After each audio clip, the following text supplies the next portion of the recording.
اعوذ باللہ من الشیطان الرجیم۔ سورۃ البقرہ آیت نمبر 255۔ اس کا ترجمہ ہم نے دیکھ لیا تھا، مزید اس کو ریوائز کر لیتے ہیں اور دوسرے حصے پہ انشاءاللہ بات ہوگی۔ بسم اللہ الرحمن الرحیم۔ اللہ تعالیٰ کی ذات ہی معبود ہے، لا الہ الا ہوا، کوئی معبود نہیں ہے مگر وہی ہی۔ الحی القیوم، زندہ ہے اور قائم رکھنے والا ہے۔ لا تأخذہ سنۃ ولا نوم، نہ اسے کوئی اونگ آتی ہے اور نہ ہی نیند۔ لہ ما فی السماوات و ما فی الارض، اسی کا ہے جو کچھ آسمانوں میں ہے اور زمین میں ہے۔ من ذا الذی یشفع عندہ، کون ہے جو اس کے ہاں سفارش کا دم بھر سکے۔ الا مگر باذنہ، اس کے حکم کے ساتھ، اس کی اجازت کے ساتھ۔ یعلم ما بین ایدیہم، جو ان کے آگے ہے وہ جانتا ہے، وما خلفہم، اور جو ان کے پیچھے ہے وہ بھی وہ جانتا ہے۔ ولا یحیطون بشیء من علمہ، اور یہ احاطہ نہیں کر سکتے اس کے علم کا ایک ذرہ برابر بھی۔ الا مگر بما شاء، جس قدر وہ چاہے۔ وسع کرسیہ السماوات والارض، اس کی کرسی آسمان و زمین سے وسیع ہے، گھیرے ہوئے ہے۔ ولا یعودہ، اور نہیں تھکاتی اسے حفظہما، ان دونوں کی حفاظت کرنا۔ وہو العلی العظیم، اور اس حال میں کہ وہ بہت بلند ہے اور بڑی ہی عظمت والا ہے۔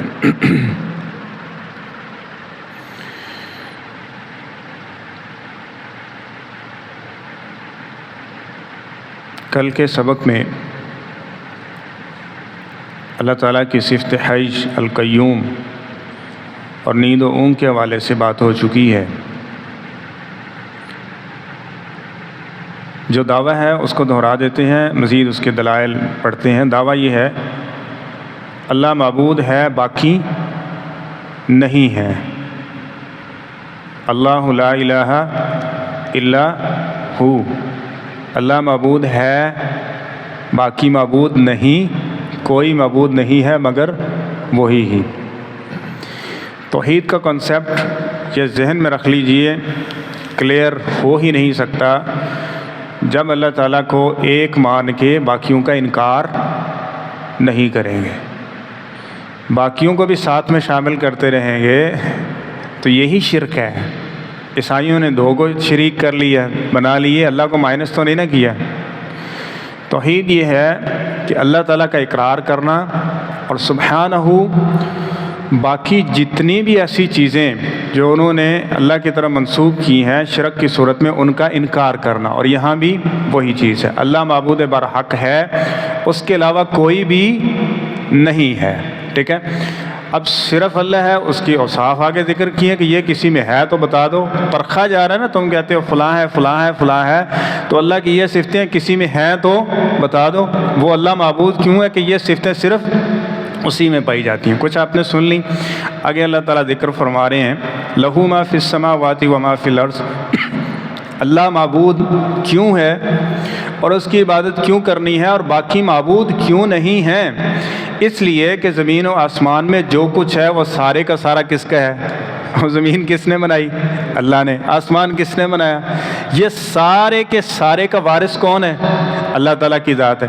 یعنی اللہ وارث ہے، یہ اللہ نے اپنی معبودیت، اپنی عبودیت کے لیے ذکر کیا ہے۔ اور اگر اس کا وارث کوئی اور بھی ہے تو اس کی بھی کر لیں گے۔ مطلب کیا ہوا کہ اور اس دنیا یا زمین و آسمان کا وارث نہیں ہے۔ اور اگر کوئی شخص دعویٰ کرتا ہے کہ کوئی ہے، رکھتا ہے فلاں حصہ فلاں کو ملا ہوا ہے، جس طرح کتب ابدال کا ایک کنسیپٹ پایا جاتا ہے نا کہ یہ 7 بر اعظم ہے اور 7 سنبھالنے والے بھی ہیں، کتب بھی ہوتے ہیں، اور کتب ایک دن اگر غائب ہو جائے کہتے ہیں زمین و آسمان کا نظام ہی درم برم ہو جاتا ہے، یہ دنیا چل ہی نہیں سکتی۔ حضرت یہ کیا ہے؟ یہ ٹکڑے بانٹ دیے آپ نے اس کو، اور اب خاندان بھی بانٹ دیے، اور گھر میں اگر 10 افراد ہیں تو وہ 10 بٹے ہوئے ہیں۔ کسی کو کوئی سنبھالنے والا، کسی کو کوئی سنبھالنے والا، کسی کو کوئی عطا کرنے والا، کسی کو کوئی عطا کرنے والا، یہ سب وہی قسمیں ہیں جس کی اللہ تعالیٰ نے اس ایک جملے کے اندر چند لفظوں کے اندر ذکر کر دیا۔ کوئی کسی کا مالک نہیں ہے، لہو صرف وہی ہے جو زمین و آسمان میں جو کچھ ہے اس سب کا مالک ہے۔ سب کا مالک کون ہے؟ اللہ تعالیٰ کی ذات۔ اب جو سب کچھ اس دنیا میں ہے وہ اللہ تعالیٰ کا ہے، تو پھر دینے والا کون ہے؟ وہ اللہ تعالیٰ کی ذات ہوئی۔ جب دینے والا اللہ ہے تو پھر مانگنا کس سے چاہیے؟ اللہ تعالیٰ سے مانگنا چاہیے، ٹھیک ہے۔ جب غیر اللہ سے مانگیں گے تو پھر کنسیپٹ ہی کلیئر نہیں ہے کہ آپ سمجھ رہے ہیں کہ فلاں مالک ہے، اللہ بھی اللہ کے ساتھ۔ اور اسی طرح یہی وہ شیطانی چال ہے جس نے انسان کے عقیدے کو خراب کرنے کے لیے اس طرح سے لایا۔ یہ جو اللہ کو مانتا ہے نا، اس کو شیطان یہ آگے نہیں کہے گا کہ آپ اللہ کا انکار کر دو، وہ ایسے طریقے اور ایسے رستے پہ اس کو چلائے گا کہ اللہ کو ماننے کا یہ جو جملہ ہے، اس جملے کی کوئی حیثیت ہی باقی نہ رہے۔ جس طرح بندہ نیکی کر لے تو وہ ایسا گناہ بھی کروائے گا ساتھ میں کہ جس سے اس کی نیکی کیا ہو جائے؟ ضائع ہو جائے، ٹھیک ہے نا۔ تو اب وہ کیا ہے کہ ایک جملہ آپ نے سنا ہوگا کہ اب اللہ تعالیٰ نے فری ہو چکے ہیں، اختیارات ان کو دیے ہیں، لہذا رب نے دیا ہے ان کو، ہم انہی سے مانگتے ہیں۔ سارے نبی تیرے در کے سوالیے۔ اب وہاں سے چلتے چلتے چلتے ہر باپ، بیٹے، بہن، بھائی، ٹھیک ہے، ہر بندے کا الگ الگ سے معبود بنا رکھا ہے۔ تو اس بات کو خوب اچھی طرح سے جان لیجئے، زمین و آسمان میں جو کچھ بھی ہے، ایک ذرہ ہی کیوں نہیں ہے، تو اس کا مالک کون ہے؟ اللہ تعالیٰ ہے۔ اور اس میں اگر آپ کو کسی چیز کی بھی ضرورت ہے تو وہ اللہ تعالیٰ کے پاس اس کا خزانہ ہے، تو اس کا سوال کس سے ہوگا؟ اللہ تعالیٰ کی ذات سے ہوگا۔ باقی رہا دنیاوی اس چیز ہو تو وہ تو اللہ تعالیٰ نے حکم دیا ہے، کوئی اپنی طرف سے نہیں ہے، تو وہ اللہ کا حکم ہے۔ جب تک وہ زندہ ہے، ان اسباب کے ساتھ ایک دوسرے کے مدد تعاون کی ضرورت رکھی گئی ہے اور اس کا زور دیا گیا، لیکن اس کا مالک اللہ ہے، سمجھنا بھی اسی کو چاہیے گا اور دعا بھی اسی سے، اور ما فوق الاسباب تو کسی دوسرے کی طرف جائیں گے تو اس کی نفی ہے۔ تو آگے یہ فرمایا من ذا الذی یشفع عندہ، کہ سفارش کا یہاں مسئلہ وہ بھی ذکر کیا گیا کہ شرک اس بنیاد پر بھی ہوا۔ مشرکین مکہ کو جب کہا گیا کہ ان 360 کو چھوڑ دو، کیا کر رہے ہو تم، ایک اللہ کی عبادت کرو، ٹھیک ہے، تو انہوں نے کہا یہ اللہ کو نہ ماننے کا ذریعہ نہیں ہے، بلکہ یہ اللہ کو صحیح طرح سے ماننے کا ذریعہ ہے۔ سمجھے بات؟ قرآن پاک میں لکھا ہوا ہے کہ تم ان کی عبادت کیوں کرتے ہو؟ تاکہ ہم اللہ تعالیٰ کو صحیح طرح سے راضی کر پائیں، اس لیے ہم ان کی عبادت کرتے ہیں۔ اللہ کی صحیح طرح سے سانو پہچان ہو جائے، اس لیے ہم اللہ کی عبادت کرتے ہیں۔ کیوں؟ ہؤلاء شفعاؤنا عند اللہ، یہ کیا ہے؟ ہمارے سفارشی، ہمارے کیا ہیں؟ سفارشی اللہ۔ اب اللہ کو اگر مانتے نہیں تھے پھر تو اللہ کے ہاں سفارشی بنانے کی کیا ضرورت تھی؟ تو اللہ کے ہاں سفارشی بنایا، اللہ نے اس کو شرک ذکر کیا ان کا۔ اور آج کوئی کہے کہ میں فلاں کی بیعت کرتا ہوں اور یہ کرتا ہوں اور وہ کرتا ہوں، یہ میری قیامت کے دن سفارش کریں گے، مجھے بخشوائیں گے اور مجھے جنت میں لے کے جائیں گے، پل صراط مجھے پاس کروائیں گے، جنت کا ٹکٹ لے کے دیں گے، تو یہ اور اس عقیدے میں کیا فرق نظر آ رہا ہے کہ جو نبی کریم صلی اللہ علیہ وسلم نے جس کے لیے 13 سال مکے کے اندر جو ہے وہ مارے کھائی ہیں، اور پھر وہ کیا کہا کرتے تھے ہؤلاء یقربونا الی اللہ زلفیٰ، ان کے نام کی نظر و نیاز ہم اس لیے کرتے ہیں کہ یہ ہمیں اللہ کے کیا کر دیں؟ قریب کر دیں۔ اگر کوئی مولوی ذکر کرتا نا، اللہ کی قسم آج کل بہت سارے ایسے لوگ ہیں توحید اچھی نہیں لگتی، انہوں نے کہنا یہ مولوی کا تشدد ہے، مولوی کا تشدد ہے۔ اور اللہ تعالیٰ نے یہ سارے مسئلے ذکر کر دیے ہیں۔ یہ 360 کو پوجنے کی وجہ یہ تھی کہ ہم اللہ کے نیڑے ہو جائیں، یہ ان کا نظریہ تھا، ان کا نظریہ تھا۔ اگر کوئی اور ذکر کرتا تو کہتے ہیں اپنی طرف سے ذکر کرتے ہیں، اللہ جو دلوں کے بھید جاننے والا ہے نا، اس نے یہ بات بتائی ہے کہ یہ عبادت کیوں کرتے تھے؟ دو موٹے سے مقصد کہ ہمارے سفارشی ہیں اللہ کے ہاں، اور ہم ان کی عبادت اس لیے کرتے ہیں کہ ہم اللہ کے اور نزدیک ہو جائیں، اللہ کے۔ تو نبی کریم صلی اللہ علیہ وسلم نے بتایا اس نظریے کی نفی کی ہے کہ اس کی تائید کی ہے، قرآن نے اس نظریے کی نفی کی ہے کہ تائید کی ہے۔ تو سمجھ لیجئے من ذا الذی یشفع، اللہ فرماتے ہیں کوئی ہے ایسا، لاؤ ڈھونڈو، کوئی ہے ایسا کہ جو اس کے ہاں سفارش کر سکے؟ اور ہم کہتے ہیں نہیں ہے، ایتھے بھی ہے، باولپور میں بھی ہے، لاہور میں بھی ہے، اجمیر میں بھی ہے، کراچی میں بھی ہے، ملتان میں بھی ہے، ہر جگہ نہیں، ہن ہر محلے نہیں، ہر قبرستان کئی ہے نہیں۔ اللہ پوچھ رہے ہیں کوئی ہے ایسا؟ کہتے ہیں ہر محلے میں ہے، ہر قبرستان میں کئی بیٹھے ہوئے ہیں جو یہ ڈگریاں بانٹ رہے ہیں کہ ہم تمہاری سفارش کریں گے اور یہ بخشوائے ہیں اور یہ ہو جائے گا وہ ہو جائے گا۔ اللہ فرماتے ہیں من ذا الذی یشفع، کوئی ہے ہی نہیں ایسا، اور جس کو اللہ اختیار دے گا، اللہ اس کو اجازت دے گا، پھر وہ اتنی بات کر پائے گا جس کی اس کو اجازت دی گئی ہے۔ سورہ نبا کے آخر میں یہ بات وضاحت سے ذکر کی گئی، اور آگے فرمایا یعلم ما بین ایدیہم وما خلفہم، اللہ ہی معبود ہے، اللہ کے علاوہ باقی جتنے وہ معبود نہیں ہیں۔ اس کی اگلی دلیل کیا ہے کہ اللہ پہلے علم کو بھی جانتا ہے، بعد والے علم کو بھی جانتا ہے۔ جہاں تم کھڑے ہو اس سے پہلے کیا تھا، جب مخلوق پیدا نہیں ہوئی اس سے پہلے کیا تھا، اور جب یہ مخلوق ساری ختم ہو جائے گی تو اس کے بعد کیا ہوگا، اس کا علم بھی کس کو ہے، اللہ تعالیٰ کو۔ اب یہ کتنی بڑی بات تھی، انسان کو صرف یہ ہے کہ جب وہ ہے یا آئندہ میں کچھ وہ اپنے ایسے سمجھے علم و فنون کی بنیاد پہ کوئی چیز ادراک کر لیتا ہے تو وہ بتا سکتا ہے نا، تو اللہ تعالیٰ تو سب کچھ جانتا ہے، اس کے علم کی انتہا کوئی ہے ہی نہیں ہے، ایک ذرہ برابر۔ اللہ تعالیٰ نے یہاں یہ فرمایا ولا یحیطون، یہ سارے مل کے احاطہ نہیں کر سکتے بشیء، ایک ذرے کا، کس کا، ایک ذرے کا احاطہ نہیں کر سکتے اللہ کے علم کا، ٹھیک ہے۔ اور یہاں پہ دو باتیں اور بات آگے چلاتے ہیں۔ لوح محفوظ یہ اللہ کا علم ہے، یہ اللہ کا علم ہے۔ لوح محفوظ کا مطلب کیا ہے، اللہ نے اپنے علم کو اس کے اندر محفوظ کیا ہوا، لکھا ہوا ہے، ٹھیک ہے۔ اور اس میں سے قرآن مجید، تورات، انجیل سب اسی میں سے اللہ اتارتے ہیں اپنے انبیاء کے اوپر۔ اور یہ فرمایا کہ کوئی نبی بھی اس کو حاصل نہیں کر سکتا، اور یہ قرآن پاک میں ذکر کیا گیا الا من ارتضی من رسول، جو علم جو بتانا چاہتے ہیں اللہ تعالیٰ اپنے رسولوں میں سے جس کو پسند کرتے ہیں، یعنی جو علم جس کو دینا ہے وہ اللہ تعالیٰ اس کو عطا کر دیتے ہیں، کوئی اس کے علم کا احاطہ نہیں کر سکتا۔ لیکن نبی کے بعد اب یہ دیکھیں، وہ نبیوں کو شریک بناتے تھے، نبیوں کو شریک بناتے تھے۔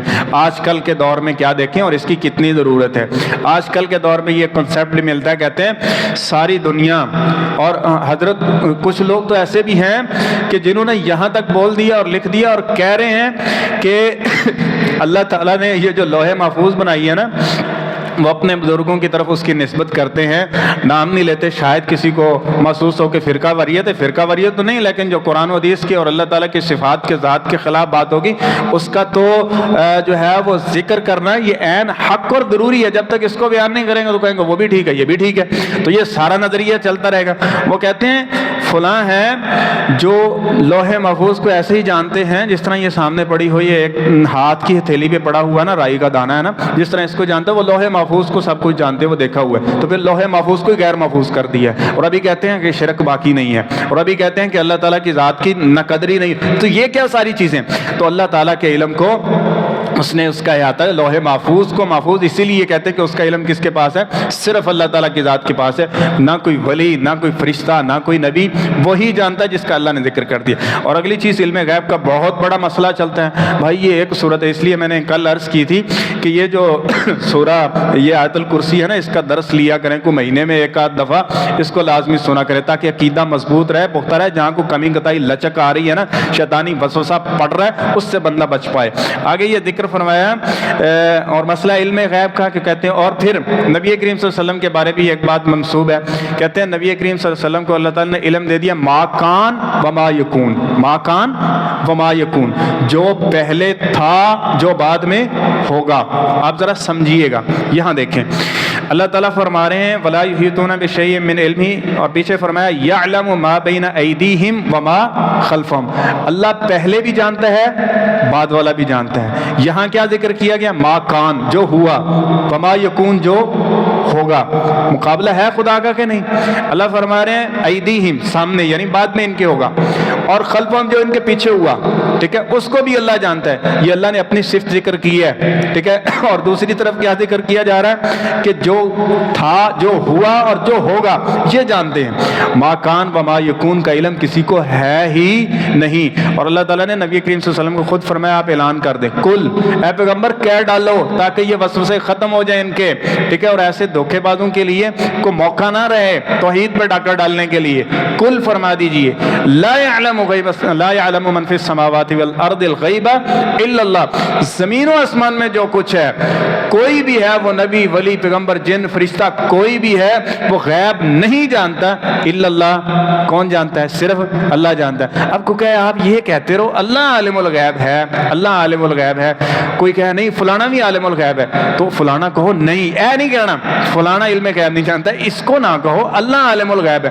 حضرت اللہ تعالیٰ نے جتنے بھی مسائل ہیں پہلے نفی کی ہے، کہہ دو لا یعلم الغیب، کوئی غیب جانتا ہی نہیں ہے، آگے پھر کہا الا اللہ، صرف اللہ جانتا ہے۔ مزاج سمجھ رہے ہیں، یہ قرآن کا مزاج ہے، قرآن کا مزاج ہے، تو پھر اس کو پڑھیں گے تو اس کے مزاج کے موافق جب تک ڈھلیں گے نہیں تو کیا فائدہ؟ ممکن ہی نہیں ہے کہ آپ اس سے فائدہ اٹھا پائیں. تو اس لیے فائدہ یہ اکثر میں ذکر کرتا ہوں کہ ہمیشہ جب قرآن حدیث سن رہے ہیں تو یہ نیت ہو کہ جس طرح قرآن حدیث ہمیں چلاتا جاتا ہے ہم نے اس طرح سے چلتے جانا ہے. اپنی طرف سے ایک ذرہ برابر بھی اپنی ہوائے نفس، خواہش نفس اور عقل کو ایک ذرہ برابر بھی داخل نہیں کرنا، وگرنہ کہیں ایسا نہ ہو کہ کہیں گمراہی کی گھٹا ٹوپ اندھیروں میں جا گریں. تو اس کے علم کا احاطہ کوئی نہیں سکتا جتنا اس نے بتا دیا. ٹھیک ہے. اور خضر علیہ السلام موسیٰ علیہ السلام جا رہے ہیں، کشتی کے اندر سفر کر رہے تھے اور موسیٰ علیہ السلام نے ایک جملہ بول دیا تھا نا، وہ آپ جانتے ہیں. تو بہرحال اس کا جو ذکر تو کر دیا گیا، وہ جو 3 باتیں تھیں وہ نہ بتا اللہ تعالیٰ جتنا چاہتا تھا. تو ایک چڑیا آئی سمندر کے اندر، اس نے نا چونچ ماری اور وہ اڑ گئی. تو حضرت خضر فرمانے لگے جناب موسیٰ علیہ السلام کو، صحیح بخاری میں ہے کہ یہ جتنا اس نے سمندر سے ایک پانی لے کے اڑ گئی ہے نا، ساری مخلوق بھی اللہ کے علم میں سے اتنا بھی نہیں جانتی. ساری مخلوق جتنا بھی علم دیا گیا ہے نا، جتنا بھی پہلے انسان سے لے کے آخر انسان تک جو کچھ بھی ہوگا، اللہ کے علم سے اتنا بھی ایتھے علم غیب دے دعوے ہو رہے ہیں. یہاں وما کان وما یکون کے دعوے ہو رہے ہیں. ٹھیک ہے. اور دوسری طرف یہ قرآن و حدیث ہے، تو اس کی طرف آئیے. اور اگلی بات، وسیع کرسی السماوات والارض، اس پہ حاکمیت صرف کس کی ہے؟ اللہ تعالیٰ کی ذات ہے. اللہ تعالیٰ کی ذات ہے. اب کرسی ہے اللہ تعالیٰ کی، اللہ کہاں ہے؟ عرش پر ہے. اللہ نے اپنی صرف کرسی بھی ذکر کی، اس کی کرسی کے پاؤں کو بھی ذکر کیا گیا. ٹھیک ہے. اس کے پائے ہیں، اور قیامت کے دن اللہ کے اس عرش کو فرشتوں نے اٹھایا ہوا ہوگا. یہ ساری چیزیں ہیں. اب کچھ لوگ آ گئے جی کرسی ہوگی، اب کرسی بڑی کہ اللہ بڑا. ان چیزوں کے اندر پڑھ کے اپنا ایمان کا بیڑا غرق کر دیتے ہیں. اللہ کو اس طرح مانا جائے گا اس کی صفات کی، نہ اس میں تشبیہ دی جائے گی، نہ اس کی مثال بیان کی جائے گی، نہ ہی اپنی طرف سے اس کی کیفیت بیان کی جائے گی. اینج دی ہے، اے کلر ہے، ایڈا موٹا پایا ہوئے گا، اتنا. او بھائی، ان چیزوں کی جو اللہ نے ذکر نہیں کیا تمہیں اجازت نہیں ہے کہ وہ ذکر کر پاؤ. جتنا ذکر کر دیا اسی کو ماننا ہوگا. وہ کچھ جی یہ مان لیا تو پھر وہ چلتے چلتے اللہ کا انکار کر دیتے ہیں. پھر ایسے ظالم. اور پھر یہ دیکھو اللہ انتقام لیتا ہے اس بندے سے. جو بندہ اللہ کی ذات کے ساتھ شرک کرتا ہے نا، پھر اللہ اس کو ذلیل کرتا ہے کہ نہیں کرتا؟ در در پہ پجاری بنا ہوا ہے. اللہ کے در پہ جھکنا عیب سمجھتا ہے، غیر اللہ کے در پہ جھکنا وہ اپنی بڑائی سمجھ رہا ہوتا ہے. تو یہ ذلت نہیں تو اور کیا ہے، لیکن اس کو غیر محسوس بنا دیا گیا اس کے لیے. اسی طرح یہ پھر انہوں نے کہا کہ اللہ کرسی پر نہیں ہے. جنہوں نے کرسی کا انکار کیا نا، ان کا عقیدہ کیا کہتے ہیں؟ ہر شے ہی اللہ ہے. معاذ اللہ، استغفر اللہ. ہر شے ہی کیا ہے؟ اللہ نے کہا میں کرسی ہے میری، اور کرسی پر اللہ تعالیٰ کی ذات عرش پر براجمان ہے. اس کا انکار کر دیا. ہر چیز میں اللہ لے ہے، ہر چیز میں اللہ لے ہے. اور استغفر اللہ معاذ اللہ. جانور کو دیکھ کے بھی ایسے لوگ جن کا یہ عقیدہ تھا نا، انہوں نے کہا معاذ اللہ، استغفر اللہ، یہ تمہارا اللہ جا رہا ہے. ٹھیک ہے. تو اس طرح کے بےہودہ نظریات کب پیدا ہوئے؟ کہ جب انہوں نے قرآن و حدیث کے اندر اپنی اس کو نہیں مانا اور اس کے اندر اپنی منمانی داخل کر دی. تو کس حد تک تباہ اور برباد ہو گیا کہ کس قدر گندا اور برا عقیدہ بنا لیا اللہ تعالیٰ کی ذات کے بارے میں. اس کی کرسی ہے کیسی ہے؟ جیسی اس کی عظمت کے لائق ہے. یہ بتا دیا گیا ہمیں. ولا یعودہ حفظہما. اگلی چیز یہ کہ اتنی بڑی مخلوق کی حفاظت کرنا. اللہ تعالیٰ دنیا ہے نا، دنیا والے تھک جاتے ہیں. تاکہ ماں باپ بھی، ایک بیمار بچہ بھی ہے نا، ایک وقت آتا ہے کہ کچھ سستانے کے لیے الگ ہو جاتے ہیں، کسی دوسرے کی ڈیوٹی ذمہ داری لگا دیتے ہیں. تو شاید کہیں ایسا ہو کہ اللہ نے ڈیوٹیاں دے دی ہوں کہ فلاں تو کر، یہ کر، یہ کر، حفاظت تو نے کرنی، رزق تو نے دینا ہے، شفا تو نے دینی ہے، اے مسئلہ تو ویکھنا ہے، اے تو ویکھنا ہے، تو ویکھنا ہے. شاید اللہ نے بھی کوئی بادشاہ چلانے کے لیے کوئی وزیر مشیر مقرر کر دی ہوں. فرمایا ولا یعودہ حفظہما. وہ اس دونوں کی حفظہما، زمین اور آسمان میں جو کچھ ہے، ان ساری چیزوں کی حفاظت کیے ہوئے ہے. اور اس کی حفاظت کرنا اس کو تھکاتا نہیں. اور اگلا چیلنج بھی اللہ تعالیٰ نے کیا. فرمایا ایک پل کے لیے اگر اللہ تعالیٰ حفاظت کا ذمہ اٹھا لے آسمان و زمین سے، ایک پلک جھپکنے کے برابر بھی یہ زمین اور آسمان قائم نہیں رہ سکتے. تو قائم رکھنے والا کون ہوا؟ اللہ تعالیٰ کی ذات ہوئی. اور آگے فرمایا گیا وَهُوَ الْعَلِيُّ الْعَظِيمُ. یہ ہے تمہارا رب، یہ ہے تمہارا معبود، اور وہ اتنا بلند ہے، اتنی عظمت والا ہے. اے چھوٹے چھوٹے انودا شریک نہ بڑھایا کرو. جو خود مجبور خود جو ہے ان سارے دنیاوی مصائب اور تکالیف اور ابتلاؤں اور ازمائشوں کا سامنا کرنے والے ہیں نا، خود مجبور اور مقہور ہیں. ان کو وحدہ لا شریک کا شریک مت بناؤ، اور اس کے ساتھ اس کے اوصاف میں اس کو شریک بنا کے اس کی نقدری مت کیجئے، بلکہ اس کو سب سے بڑا مانو اور سب سے عظمت والا مانو. اور جب سب سے بڑا مان رہے ہیں تو مطلب چھوٹے چھوٹے بڑے لوگوں نے بنائے ہوئے ہوں گے، ان کا تم نے انکار کر کے آگے نکل جانا ہے. جس طرح کے سابقہ باتیں ہو چکی ہیں. اللہ تعالیٰ ہم سب کو صحیح معنوں میں قرآن و سنت کے مطابق عمل پیرا رہنے کی توفیق نصیب فرمائے.